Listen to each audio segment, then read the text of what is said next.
I thought maybe we'd start with Texas and radical honesty as a philosophy, because I think that's so unusual, that so few people really get that.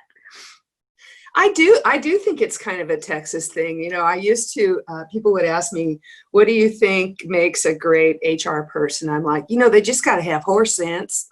That's what we called it in Texas. It's just like, well, you just tell the truth and, use common sense. And it's amazing how hard that simplicity is for a lot of people. It is. And one of the things I loved about the end of your book, Powerful, which, by the way, ooh, book don't promo. have it yet. Awesome book.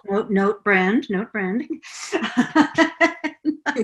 But one of the things I love toward the end of the book is you talk about HR, and how HR, the way I think about it is HR is so often like the HR ghetto, I remember going once to one of those SHRM meetings, Society for Human SHRM. And there were like 6,000 people there all talking about how we wish we had a seat at the table. And I'm like, well, what table are you at? It's like, are you in the bathroom? Where are you people? It's a funny, at my age, people fall into it, right, as a profession. And SHRM, what you're talking about, the Society for Human Resources Management, is the largest certificating body of human resources people in the States. And I got invited to do a talk at a SHRM conference this year. First time ever.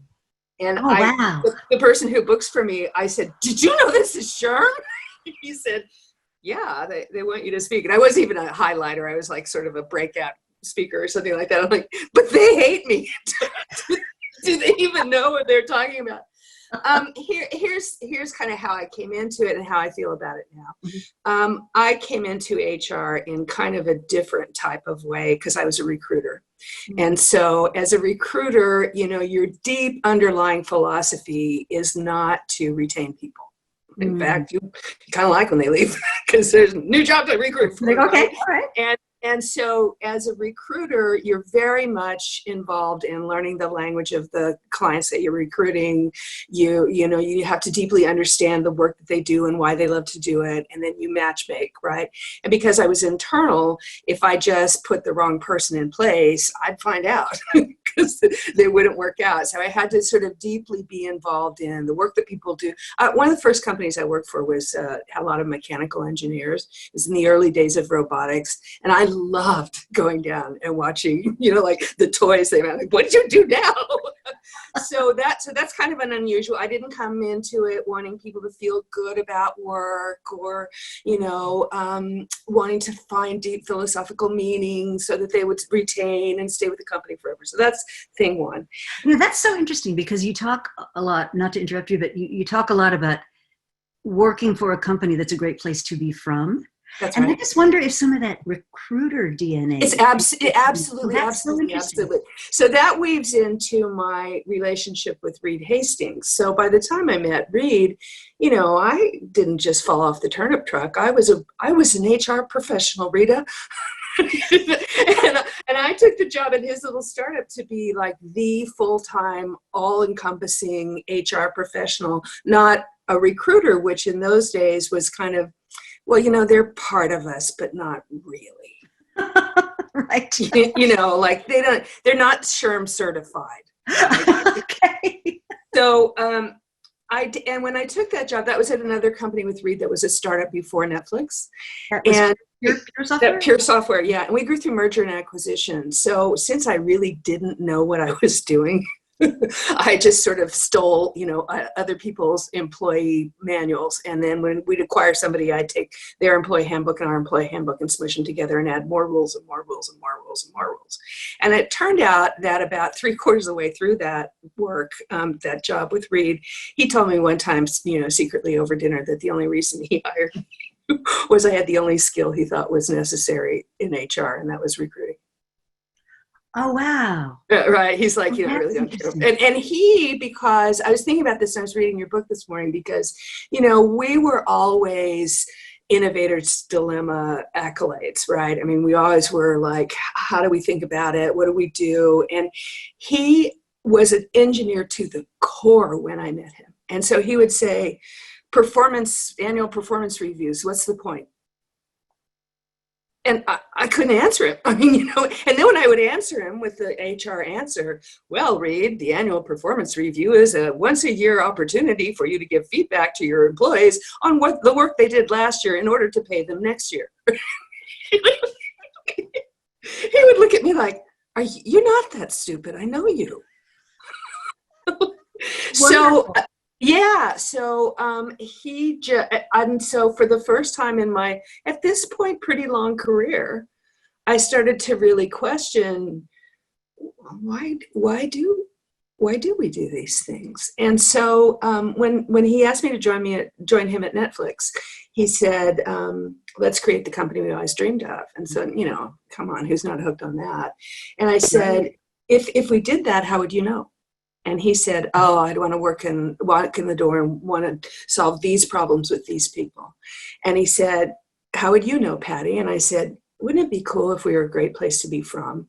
Huh. And I meant, like, you know, I worked on the Apple Macintosh on your resume, or, you know, something that was really cool, right?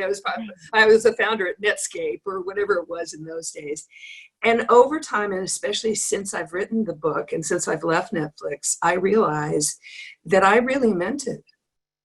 You know, that became my sort of core philosophy, as I don't know whatever I'm supposed to be called anymore, an HR person, was to make it a great place to be from. You know, when I talk to leaders now, I say, look, your job is to create resume-worthy experiences. I love that. That's a great. Right. So that and realize that it doesn't take 25 years or 10 or 2 or whatever. Right. And that, and so when I started thinking about that, and the reason I brought this story up and talking about innovator's dilemma, mm-hmm. was that as a true innovator, you never have a best practice. No. There's no such thing. Right. And that's the most commonly used term in HR. Best practice. Mm-hmm. Wow. And it literally means what everybody else does. Mm-hmm. Mm-hmm. Well, and by definition, it's not a source or what the cool company is doing. You know, Reed Hastings, one time to explain RSUs to him, and I'm going through and explaining this whole complex thing, and he's like, this can't be this hard. And I'm like, oh, dude, I haven't even gotten to taxes yet. This is really complicated. And he goes, well, why do we do it this way? And I said, well, you know, the SEC came in after the crash. They made a bunch of changes to the way we do stock out here because they realized we're kind of printing money and they kind of wish we wouldn't do that. So we still want to do it, but we're figured out a different way to do it. And it's called restricted stock units. And he said, well, who does this? And I said, everybody in Silicon Valley. And he goes, why? And I said, because Google does. He said, well, what did we do before Google? And I said, whatever Microsoft did. So what happened for me was, because Netflix was a company of constant innovation and change, and because we were creating a product that no one had ever really created before by the time we got to streaming, and because I was a normal human being and not an engineer, you know, I could make a tremendous, you know, contribution to the product because I was a regular person. You know, I could say, no, that's not how people watch TV. I know you want to see your buffering speed, but normal humans don't, right? That's great.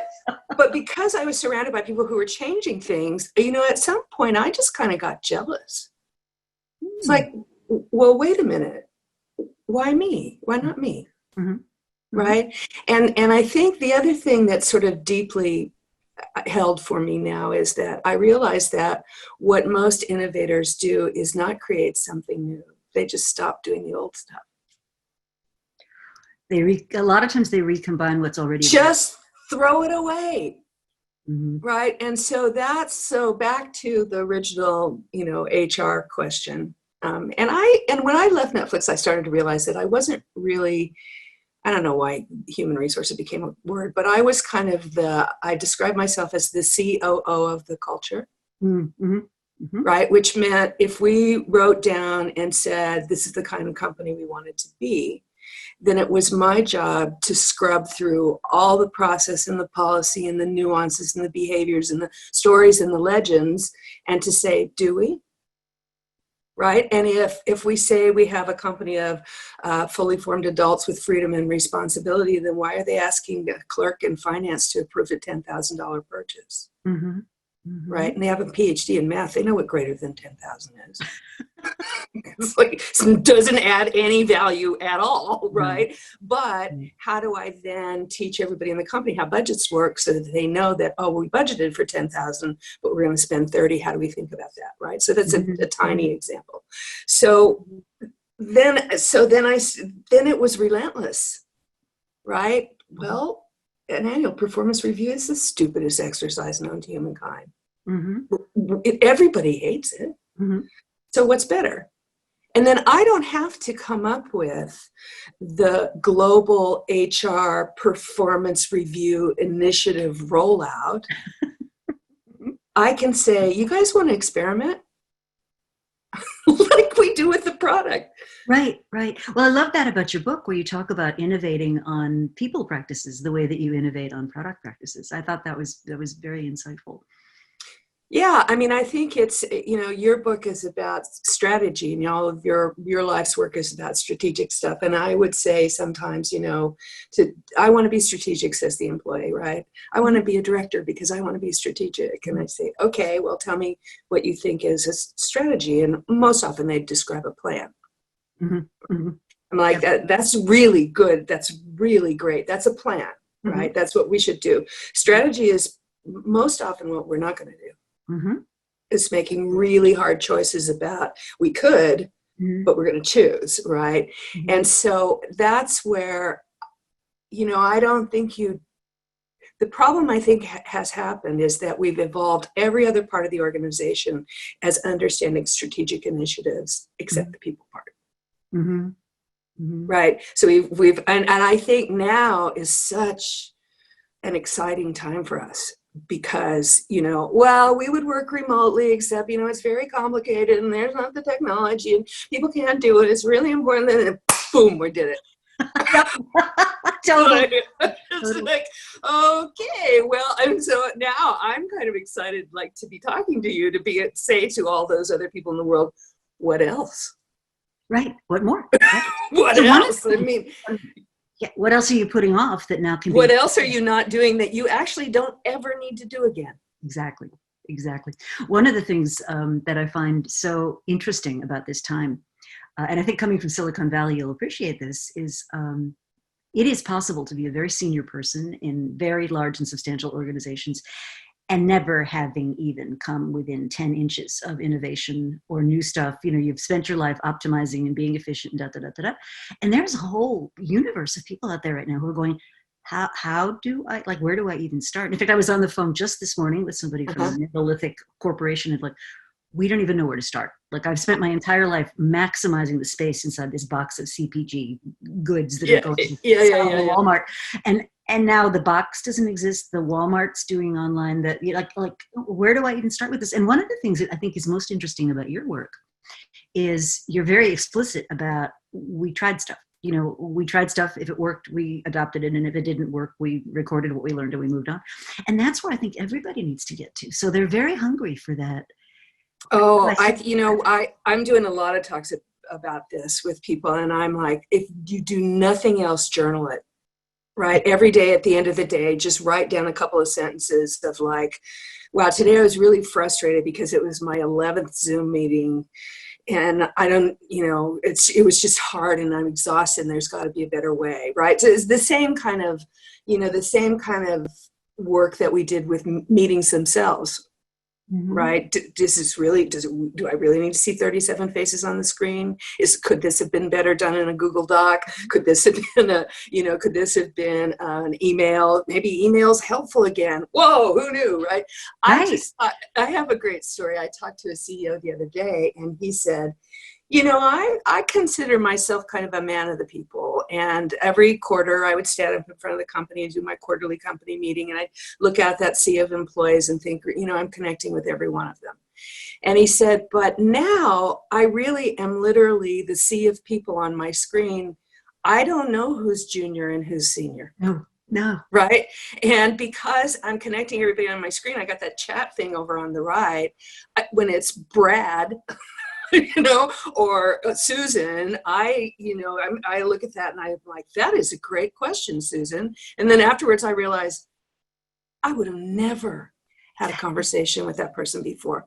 And he was like, it is. So he said, for me as a CEO, my learning was this is a great equalizer. How do I leverage this? Because, we always say everybody can have a good idea and the good ideas all float to the top and, but we don't actually do anything, what a suggestion box. It's like, but now it's real time. Mm-hmm.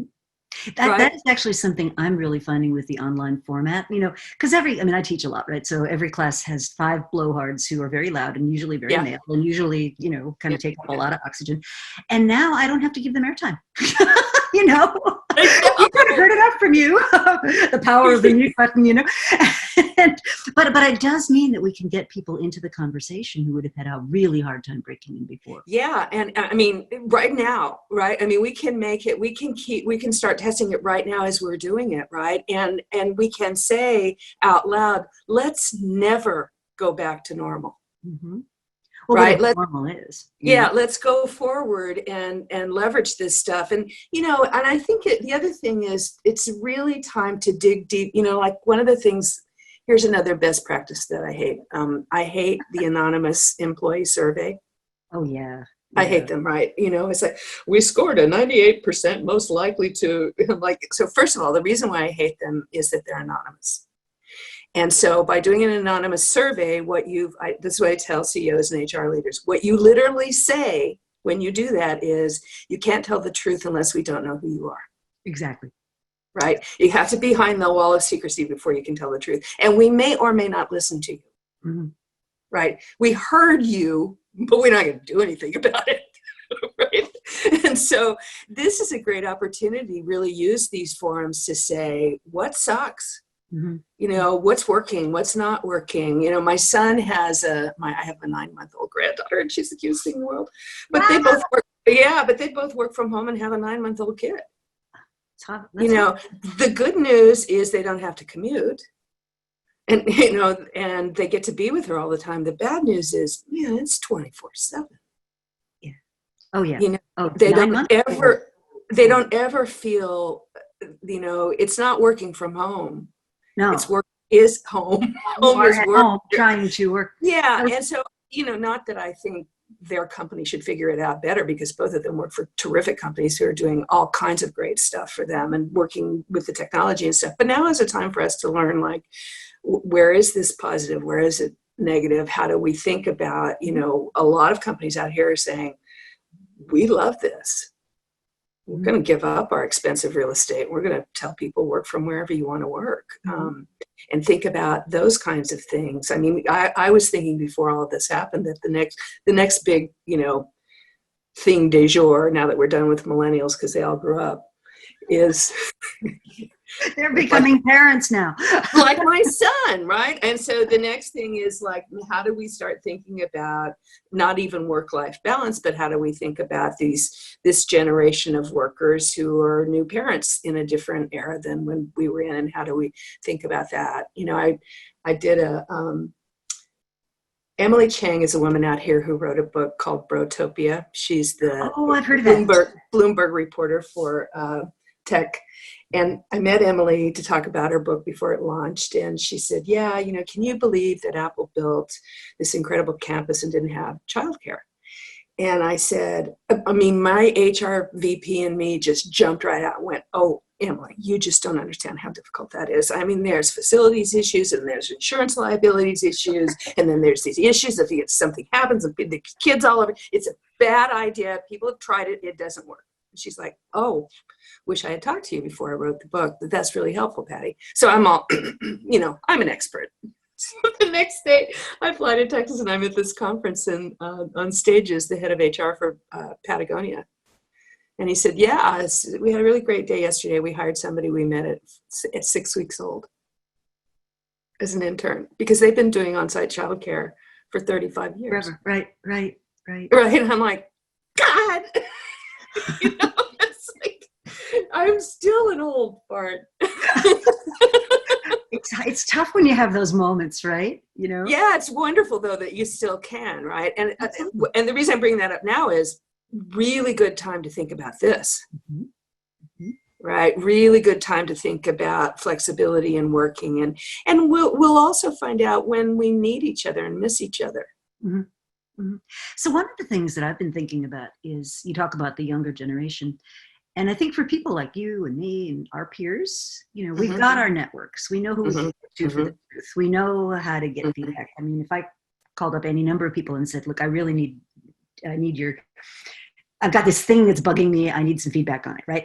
Yeah. And there's a whole bunch of people we could do that. But what about the people that are in their like 20s, early 30s? They don't have that yet.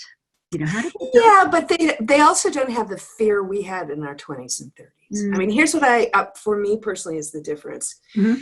I knew who had that information, right? I knew who I could go to, but I couldn't because they were too far above me. Okay. Right? Like I knew the person in my company who would absolutely be the best person to talk about that too. And in my day, I mean, this ages me, early in my career in my 20s, I would find that man, it's always a man, and I would say, John, you probably have already thought of this. I'm sure you have because, you know, you're so important and so smart, but I was just wondering. And then I would tell them my idea and then they'd steal it.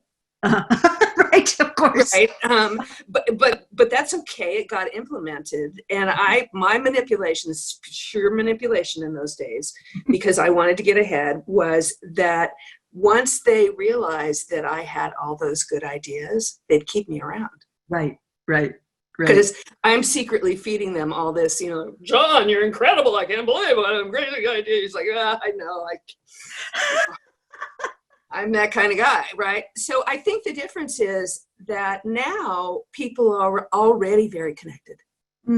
That's right. Really, you know, so when I coach young people, I say, oh, you know somebody who knows the answer to this. Just reach out to them. And they're more likely to do that. You know, I can say, look, that person that is kind of scary to you, here's how you do it. You say, could I buy you lunch? Could I have a cup of coffee? Could we have a phone call? And could you tell me how you got to be the amazing person you are? And we all will tell you. Well, yes, I actually have a few minutes to discuss this. And now I'm going to respond politely and say, tell me a little bit about yourself, Frida. And now I know what you know. Okay. So it's not what you know or who you know. It's who knows what you know. Right. So some of it is our generation saying, just reach out. I will talk to any female CEO. You know, they ping me on LinkedIn, or it's like, you know, I have a little company and, you know, I like the stuff. Could you, and I say, can you consult with me? And I'm like, no, but I'll spend an hour with you. Yep. I have a whole cadre of people that I have that. Me too. And I love doing that. I mean, I have free dog food and makeup and swell bottles, a nice wine collection, you know, for a bottle of wine, I will. And I don't even, I just get these. Very nice. Yeah, it's fun. But one of the things I'm doing with, and this happened by accident, but now that I own it, I'm going to own it and it's going to be great. I run our program for women in leadership. And it's been really interesting to look at sort of like our peer generation versus the younger women coming in now. And you're right, there's a difference in their willingness to connect, to reach out, to occupy space. You know, they're not sitting there with their, you know, legs crossed and saying sorry every other word, which is really nice. I mean, there's still a bit of that, but I think one of the things we're really seeing is they're now able to actually exert change in organizations. Yeah, me too. We talked about the end of hierarchy for a long time, and it strikes me that at Netflix, and we have a question on that too, so it strikes me at Netflix that, and then the other companies you've worked with, that you really figured out an alternative to some of the controls that hierarchy gives you. Yeah, you know, humans organize for efficiency usually, right? It's consensus-driven decision-making is just slow. I say the same thing about office politics. You know, if I'm going to stab you in the back, I got to go get a knife. You got to turn around. I got to, I got to kill you. Got to get rid of the body. I mean, you know, this really takes up a lot of time. So it's a lot more efficient for me to say, stop doing that, Reed, it makes me crazy, and want to stab you in the back, and you stop. Uh-huh. But I think organization is really important. I think people need to know how the decision-making process works and who makes the ultimate decision, right? Mm-hmm. And so they know when they can give input, and they know when the decision is already made and input's over, right? Mm-hmm. So it's important to be clear about that. It's also really important to understand that organizational structure is temporary. Mm-hmm. Mm-hmm. Right. So like people used to ask me at Netflix, help me understand why the way we're organized. And I'd say, because that's the way we're organized. And if you ask me in 6 months, it's going to be a different answer, because we're going to be a different company and we're going to have different problems to solve. And so that's one observation. The other observation is that we are just more collaborative these days. Mm. I mean, it's just partly because of the internet, right? You can't come up with a marketing scheme without understanding technology, without understanding the product, without understanding, the visuals. It's everything is wrapped together so that most teams are made up of not just what used to be siloed departments, right? When it comes to actually delivering something to the customer, it's almost always collaborative. Yeah. So I had dinner with Reed before all this started, and I said, "So what are you doing today, boss? What's your big important contribution to the company?" And he goes, "I don't do anything." He goes, "It's so great. You would be so proud of me how few decisions I make." He's like, "Really?" He's like, "We have such incredible teams and such incredible leaders throughout the whole organization that I consider it a personal victory every time I'm in a room with them, and they don't care what I think." So that is an alternative, right? But in order to have that kind of, shallower organization, then the thing about hierarchy is you have this false distribution mechanism. This person on top tells this person, and eventually the waterfall of communication happens. And nobody ever goes to the bottom to see if they actually heard it. Mm-hmm. Mm-hmm. Right? I used to say A-shaped org charts, the ones where the boxes hang off of the boxes, are a mobile. and most people in the company, if you think about it, see it lying on their back in a big wind. I have no idea. Somebody's connected to somebody up there. I have no idea. So the way to have flatter organizations, less hierarchical organizations, is you have to put a huge emphasis and an inordinate amount of time on context. Yeah, that's that. In fact, I actually use that slide of yours in one of my presentations about how you can get small empowered teams to do stuff, which is you as the leader have to put a huge amount of time into context. Yeah. And it's hard. It is hard. But it's funny. Like a lot of these things, the stories that I tell, I didn't realize them when they were happening. So Reed and I both have experience as school teachers. Right. So we both have this thing about being on time. We're obsessive about it. Mm-hmm. And in the early days, we didn't have a room big enough for the whole company to fit in. So we met in the parking lot on Fridays. And the meeting was called the metrics meeting. And we would hand out a piece of paper with essentially the executive dashboard. Mm-hmm. And I didn't realize then, but I realized in retrospect, we were teaching literally everybody in the company how to read a P&L. Uh-huh. Right. One of the things I loved about your book was, I guess, this aha moment when one of your peers was listening to somebody give an investor presentation. Yes. Hang on, we're telling these people who hold our shares for 2 weeks, like at a time, more about our company than we're telling our own people. Yeah. It's such an interesting thing.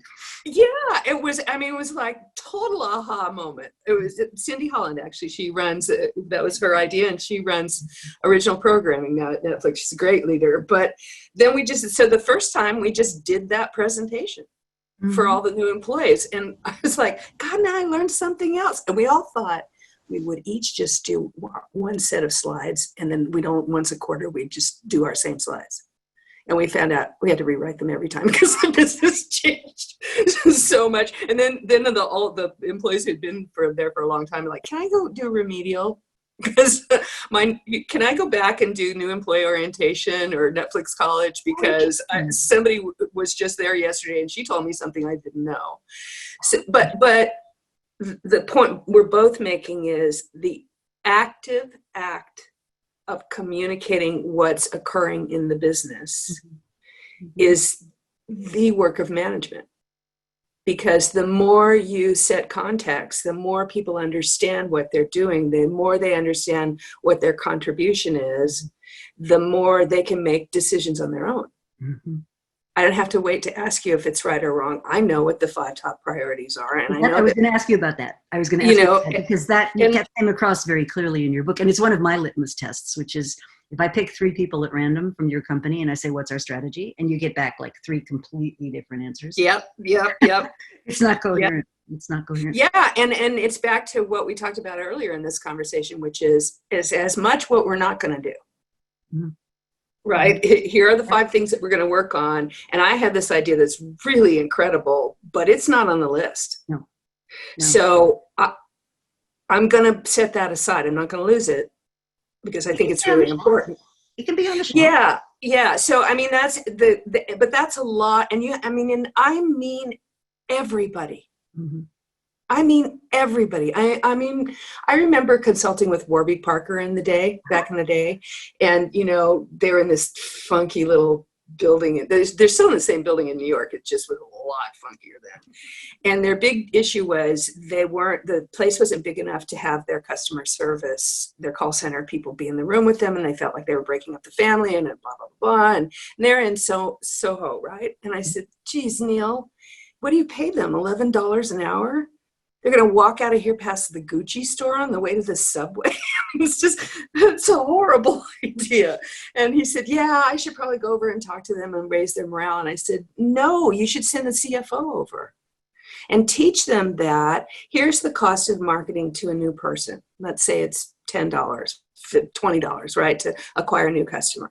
You need to teach them that every time they do such great customer service that the person on the phone says, I love my glasses and I'm going to tell all my friends to get their glasses from Warby Parker. And you've been so helpful. And 3 people do it. You've just put $60 on the bottom line. Mm-hmm. Your job isn't to talk to cranky people. Your job is to acquire new customers. Mm-hmm. Right. I think that translation is so important because I see a lot of times, you hear the big strategy statement, whatever it is, and then you get to the people that are actually delivering the strategy, literally or figuratively, and they have no idea. Like, okay, we want to increase market share. Well, how does what I do every day translate? Yeah, exactly. Yeah, and sometimes those big strategy statements are just sort of this big flowery. It's like most people are like, I have no idea what that means. No. I mean, I joke a lot about the prototypical strategy offsite. So the most important people in the room, and they go up to the mountaintop, or they go to Boca or something, and they get facilitated by some very famous person, and then they come down. They spend 3 days arguing about the difference between mission and vision, right? And then they come down to the mountaintop. They got the T-shirt, and everybody goes, "Thank God that's over," and goes about their business. And it's like it's just a farce, It's ridiculous. So the Netflix culture deck, which you falsely gave me credit for writing, I was very much again, I was the COO of the culture. I was not the original author. That was a collaborative document written over years. So for those fans out there who love the original Netflix culture deck, it took us 10 years. Wow. To write it. Wow. Right. There were chapters in there that took me, the chapter on high performance. So the chapter on high performance was very much mine, right? If I'm going to really have a dense company of really high performing employees, then I better talk about talent density. I better have a killer recruiting team. I better have the ability to say goodbye to people when they're done with what we hired them to do without pain and suffering, right? I have to be able to strip away a bunch of layers of bureaucracy from how we work so that those high-performing people can actually perform highly. I mean, years it took me to do that. Mm-hmm. But the reason I brought it up was that if you go back and look at that original PowerPoint presentation. So first of all, we used it as an onboarding document. Mm-hmm. Reed and I would get together with every 10 people, new hires, and we'd sit in a room and we'd go, here's what you should expect from us.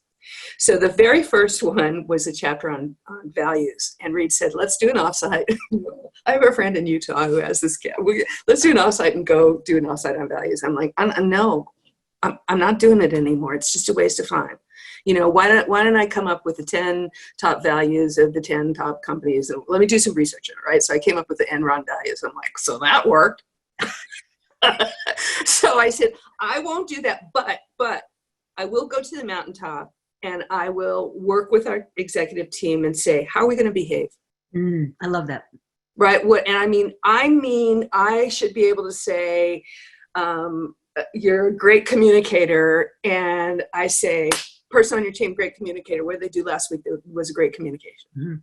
Right. Integrity. Name somebody on your team that demonstrated integrity last week. Oh, wait a minute. There was that person that, cheated on their expense report. So what'd you do about that? Because we either have integrity or we don't. Right. And that first session, I think it's 9 behaviors that we revalue. We rewrote that section when I was there, and I've been gone 10 years, 6 times. Wow. Right. So the reason we did it on PowerPoint was we could change it. Right. So that's the story. And what we do is we'd write something down and then we'd run it through our executive team. And then we'd get together with everybody in the company and go, what do you think? Did we say this right? Did we do this right? Do we actually do this? Is it still true? Name a person that, how do we, so if you go back and read through it, that 10 years of writing that document, first was, here's how we plan to behave with each other, right? These are the things we value. Then it was, we're going to have high performance teams. We're going to hire the best people to do the work we need to do in the time we need to do it. Then freedom and responsibility. Right. Okay. Because you can't have freedom and responsibility unless you have high performing people who are adults. And then context, not control. Right. Because that was when we were thinking, oh God, we got all these smart people who know what to do. And there's all this infighting because people don't know what the other shoe is doing. Right. So it was, okay. So then, and that created another set of values, right. Which said, okay, I'm going to assume when you say something that I think, what is Rita thinking? She's clueless, right? I'm going to close my eyes and count to 10 and say, she is. She doesn't know, right? She's saying something based on some belief that's very different than my experience. And so instead of me saying, let me prove you're wrong, right, I have to say, Rita, what leads you to believe that's true? And that sort of questioning. And that questioning and that blunt, straight, like, okay, just got to tell you, girl, that seems crazy to me. So where'd you come up with that, right? And so if we both walk into it questioning, now we've done a couple of things. We've taught each other that conflict and debate is healthy and important. We've taught each other that we can have a debate and conflict for the right reason. Right? We've demonstrated to other people that we can. Best to always have those conversations in front of a lot of other people, especially junior people, because they'll go, ooh, it looks like a fight coming on, and realize that, yeah, there is a fight coming on. It's an important fight. And so, and then more often than not, I tell people the thing I miss about working, I miss a good debate. I miss being in the room with people and arguing. I miss being proven wrong. You just I was like, oh, you're right. Yes, I didn't know that, right? So that's part of the context too, which is that healthy pushback on each other for the reason that is to make the company better, to make the customer happier, to make the client come back, right? What is the reason we do this? It's the team versus family thing. Right? I was going to ask you about that. Yeah, the family thing, it's like you don't get to opt out. I guess you do, and then your society hates you, right? But you're kind of in it forever, regardless of whether or not you make me crazy sometimes. Teams are different.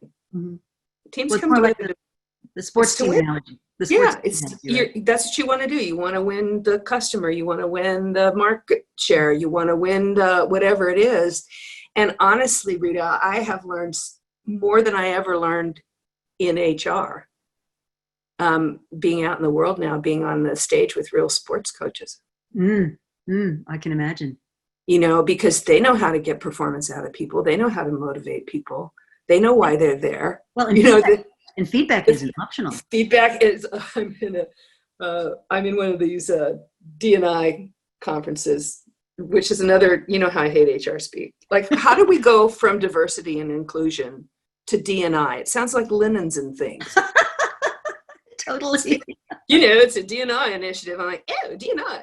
Okay, so I'm in a D&I conference, and the speaker is the coach of the San Antonio Spurs.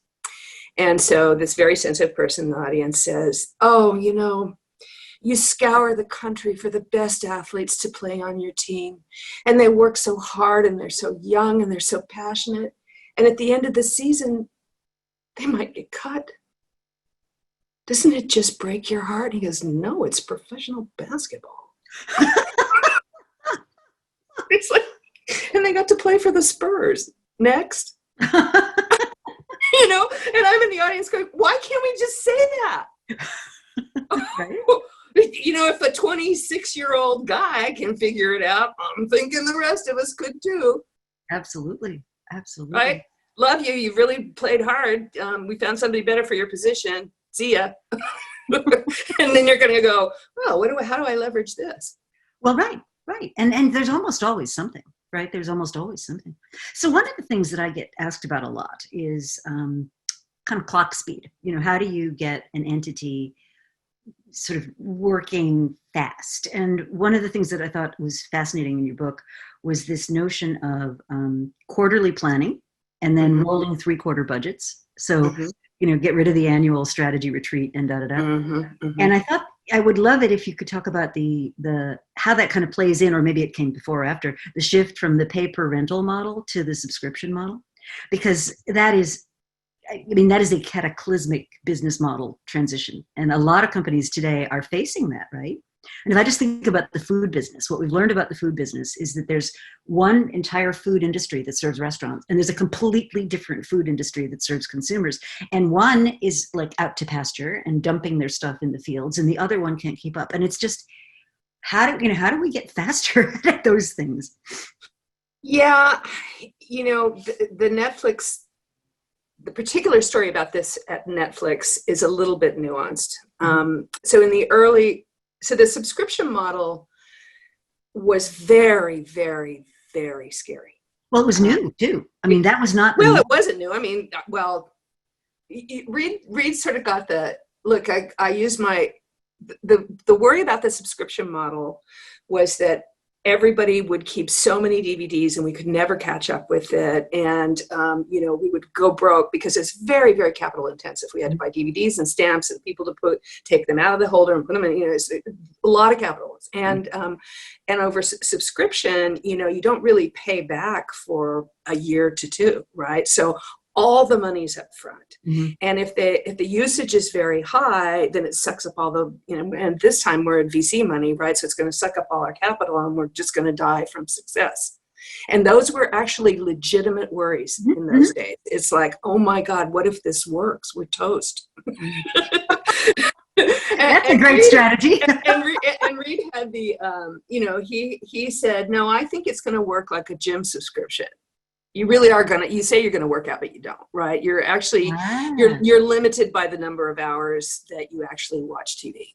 The truth is, right? When we have other lives. And so, some people are going to pay and they're never going to use it. And some people are going to be complete hogs until they get a job, right? So the early years of subscription on DVD by mail were really highly, highly intensive learning ones, because that model had not been used for video, and the Blockbuster model we knew was, they made money on late fees. That was their cash generation thing. So it forced us into a couple of things that were super important. One of them was we had to take the long view. Right? We couldn't because of the time for payback, right? And we had to keep people happy so that they would stay long enough to pay them back, right? So those two things go deep, deep, deep into the culture, right? You're not only making a product that makes you happy, it makes you come back. Right. It makes you stay, right? When we figured out kids content, we're like, oh yeah. You may want to quit, but you're not going to if your 5-year-old doesn't get to watch Little Mermaid 17 times in a row, right? So, But here's a great example. It was very early on. Reed and I were walking to an executive staff meeting. This is another point I want to talk to you about. We were talking about bonuses. And Leslie Kilgore had come from Amazon, and she was our marketing person, and Ted was, so Hollywood people, and they had bonuses, big executive bonuses. And he's like, I really think we should have a program. I wanted to keep things really simple. So we started talking about how we would bonus them, blah, blah, blah, blah, blah. So Leslie's big charge was acquire new customers. So we walk in the door and Reed says, before we get started with the meeting, I just want to thank Leslie. Our new customer growth is phenomenal. It's through the roof. Thank God we hired you. You're amazing, right? And she goes, yeah, I know. And she picks up the pen and goes to the whiteboard and she goes, but here's a problem. Like, we're filling up the bucket 3 times as fast and there's holes in the bottom the size of quarters. It's not acquisition, it's retention, right? We're measuring the wrong thing. So of course, the executive staff at that time starts doing what we always did at Netflix, was math. What's the right numerical retention model? And I'm in the back of the room going, thank God we didn't bonus her for acquisition. Yeah. Right? And then I realized, wait a minute, we'll never be able to do that. Because and I also realized she wouldn't have done anything different if she had been bonused for something else. We would have had to sit down and renegotiate her bonus because we bonused her on the wrong thing because we didn't know what we were doing because we were making it up. Right. So when that becomes just part of who you are, then you have to stop and say, well, look, planning is important and budgeting is important because this is how companies run efficiently. So what's the most efficient way for us to do it in our company, and how far out can we see realistically, right? And I'm sure, the Fortune 100 companies that you're working with sure didn't anticipate the pandemic. Nope. Right. So there's always something. And so that's how we started out we tried to do a 5-year, we tried to do a 1-year plan, and then we realized exactly what you're saying. It's like, wait a minute, why don't we use that offsite time, which I think is really important, by the way, to really solve problems. I remember being at one of our quarterly offsites. And my job is get people back in the room, break us over. And I see this gaggle of people in the corner arguing about a big problem that we've had, that we've been trying for months to solve. And I realized they're all there. Like the room moved. No, we can solve this problem right now. Everybody who owns it is standing in that corner talking about it. And I'm shushing them back in here for a presentation. So, that's a particular time where I started evolving that meeting into having breaks be as long as presentations. And in the break time, I'm like, okay, here's what breaks are for now, right? You can have a snacky and go to the bathroom and solve a really important problem. That's great. Because the people who need to be, who have the responsibility to do it are here. That's great. We're the leaders, right? Great. And so that's just an example of, you have to evolve everything, right? Even if the quarterly meeting that Netflix has bears no resemblance to the ones I went to at all, right? Yeah, they do a lot of reading, they do a lot of preparation, they do a lot of things differently. Where we were small enough, and we weren't that small by the time we did it. But that's the constant evolution and innovation. You can never rest on your laurels. So your question was about subscription, but look at how that's changed. And then once streaming became a reality, we'd always talked about digital delivery, filmed entertainment, but we thought in the early days you would download it and play it back. It never occurred to any of us that the internet would be fast enough. This never occurred to us. No, I know this. Real? I was talking to somebody the other day about the AT&T picture phone, which appeared at the 1962 World's Fair or something. Some of these inflection points take a really long time. I remember interviewing this guy from Motorola. This is back when we were first. I was looking for people to do. We were streaming to the laptop, right? So we had to deal with Microsoft to stream to the laptop, and he kept messing with his flip phone. And I said, you're here for an interview. Could you put the phone down and have a conversation with me? He goes, we're going to be watching movies on this someday. I'm like, on your flip phone? Sure. And he goes, and I said, you honestly believe that, don't you? And he said, yeah. And I said, okay, you need to stay at Motorola until I need you. go figure it out, and then come to us, because we'll have the other end figured out. Mm-hmm. And that's kind of what happened. That's really fun. Mm-hmm. So I mean, we've got about 10 minutes, a little under 10 minutes left. Everybody right now is in just a completely unprecedented place. We have a health pandemic, we've got unprecedented economic stress, and demands for social justice, racial equity. And I know you've thought really hard about things like unequal pay, and how you can make sure that you pay to market, and any sort of thoughts on how we might move forward in a positive way from this? Yeah, I don't think it's brain surgery. I did a talk about a year ago with a 1,000 HR compensation specialists. One of the people that knows me is like, I can't even imagine you being in the room with these people. Like, what did you say? And I got up on stage and I said, look, the doors are closed. It's just us. And I'm one of you. I understand you. Okay. Go fix equal pay. Write some checks. Okay. Here's the deal. You don't need to do a relational database, data intensive scientific survey. Do a spreadsheet for every job you have, and the average male pay and the average female pay. And if female pay is lower, write a check, make it right. You want a seat at the table? This is your table. Your compensation, for God's sake. Okay. And then after you do that, right, who's going to give you permission to fix compensation? Wait a minute, your compensation. Then after you do that, then I want you also to go back to your table and decide and realize we put ourselves in this place. Yeah. Right? The compensation systems that we have are hardwired for unequal pay, for minorities, for women.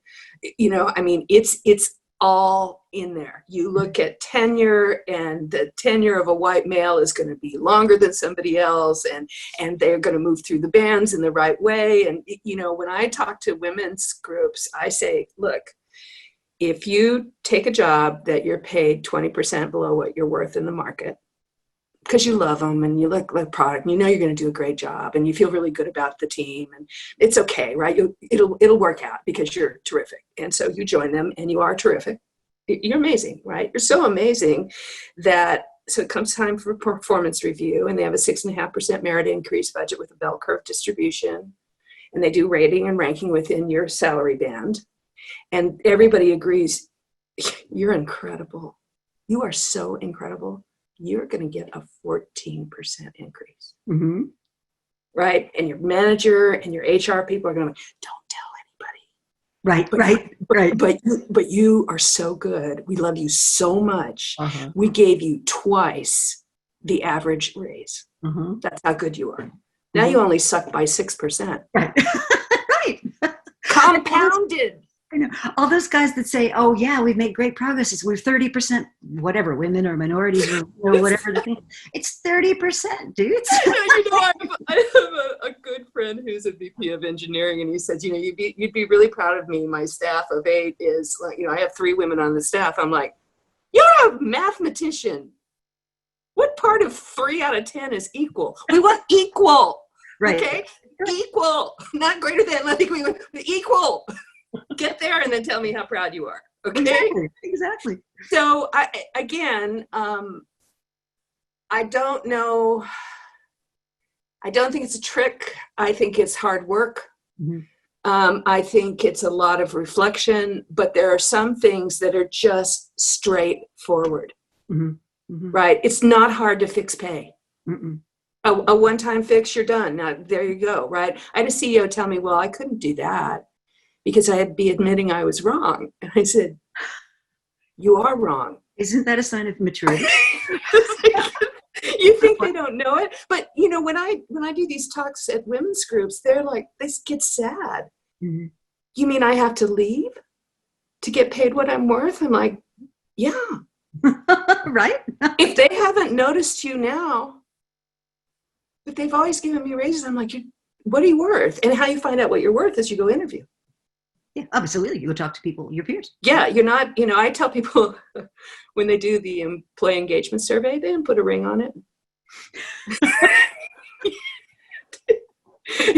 Going to interview isn't cheating on your husband, it's finding out what you're worth. Totally. And both good and bad, right? I mean, because those things are also my experience because of the Silicon Valley and how it moves so fast is the market also moves very fast too. So, today's hot technology is tomorrow's has been. Mm-hmm. And then for people to realize, this is another thing I think we can give the gift to of people early in their career, which is, you kind of going to get out of it what you put into it. Mm-hmm. Right. And if you get to the point where you take it for granted that you kind of know how to do it, you should be a little nervous about that. Mm-hmm. I totally agree. And so I have to, sort of in the last few minutes that we have, something that my friend Aviva Wittenberg-Cox has talked about, and some of the other women that I've talked about, is we're in a very interesting moment where the traditional career thing, right, which is really designed around men's life cycles. I mean, your 20s, you find yourself, your 30s, you're high potential or otherwise, your 40s, you're running the ship, your 50s, you're allowed one blonde and a Ferrari, and that's all. And then you come back, and it's like all is forgiven. And that doesn't work for women at all. So one of the interesting things that I've been watching is all these amazing women in their 50s, 60s, even their 70s, suddenly discovering their voices. And it's been really interesting to see that. Yeah. I saw Gloria Steinem when I was 32. Oh, wow. At a live, at a talk. And she said, I have a secret to tell you. Mm-hmm. We live longer. And so almost by default, we're going to rule the world one of these days. Make yourself ready because it's going to be in our 60s. Oh, that's great. And I don't, she was probably 30 then too. But I'm seeing the same thing. I really am. And I'm personally finding this time to really reflect and say, okay, what's my next chapter? Mm-hmm. Mm-hmm. Right? Because you and I both have found that our wisdom and our knowledge is something that's really valuable to people. It's not just that I can leverage it. It is valuable, right? It is helpful for me to go into a young company and go, you don't have to do that. Do that later. Get a product that works. Don't worry about this stuff, right? But put it on a t-shirt. And then, then get a customer, right? And there's a way for us to come back. I mean, we both talked about it already. I spend tons of time coaching people because I have something to tell them, right? We have messages to say. And I think this whole, when we went through the whole millennial thing, it's like, look, you were a millennial, I was a millennial. We're not anymore. It's called being in your 20s and going to work. And what do you want? Everything. When do you want it? Now. It's like, what's going to happen to the millennials? They'll be 30. That's what I told myself. I'm like, so are you a millennial now? Do you get a new name? I love that. So I don't know, like you don't know, I don't think the word retirement's going to play out. And I think for those of us women, I mean, I always remember Gloria Steinem said, this is our time, we're coming in. That's awesome. and I always call this administration the last gasp of the old white man. So maybe it is. Maybe it is. Maybe it is. So, I mean, I think it's keep doing things like this and reaching out, sharing our wisdom. It's a great time. And especially, I think, for more diverse in a more kind of meaningful way, populations especially. I've been a lot more thinking on that. So last thought is, where do people go to learn more about Patty's work? I have a website, pattymccord.com. Pretty easy. That's just tap in my name and it's right there.